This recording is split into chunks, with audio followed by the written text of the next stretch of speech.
we've got going on is this call for a great reset. But essentially, what that means, it comes out of a man by the name of Klaus Schwab, who is the founder and president of the World Economic Forum. He founded this organization in 1971, and every year since then, they've been meeting in Davos, Switzerland, with all the global elites flying in from all over the world, discussing how can they change the world fundamentally.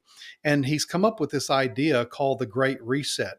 And of course, people who have computers know that sometimes you have to reset your computer or reset your phone to kind of reboot it again so it can work properly. Well, they believe that the world is not working properly. It's not equitable. It's not honoring the planet.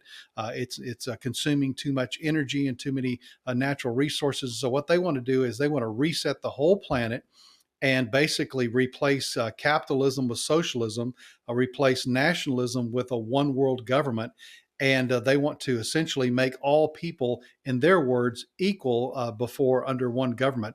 And of course, we know that that's not really possible because there's not the Prince of Peace who's controlling all this.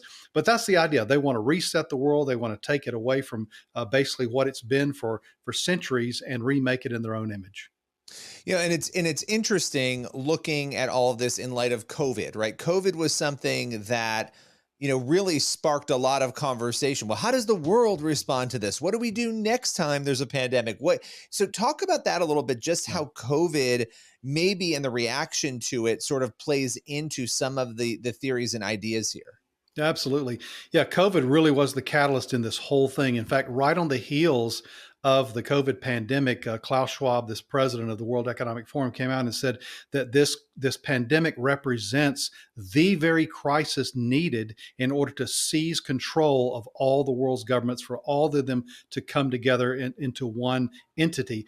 Tony Blair, Gordon Brown, the former Secretary General of the United Nations, they all came out and said, what we need now is a one world governance. And that's a key word here that you'll need to remember, is the word governance, because that means that there's a small group of people that essentially are telling the rest of the world what to do. So what COVID did was it gave them the opportunity, because it created this massive worldwide crisis, and they all seized upon the crisis in different varying ways.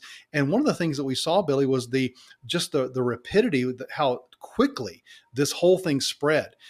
With just the technology that is existence today, and how it went to every government. Everybody got on board for the first time, really in decades, perhaps in history. The entire planet was talking about one thing, from every nation to every neighborhood. We were all on the same page. And that is exactly the kind of crisis and chaos that they're looking for in order to bring in this one world government.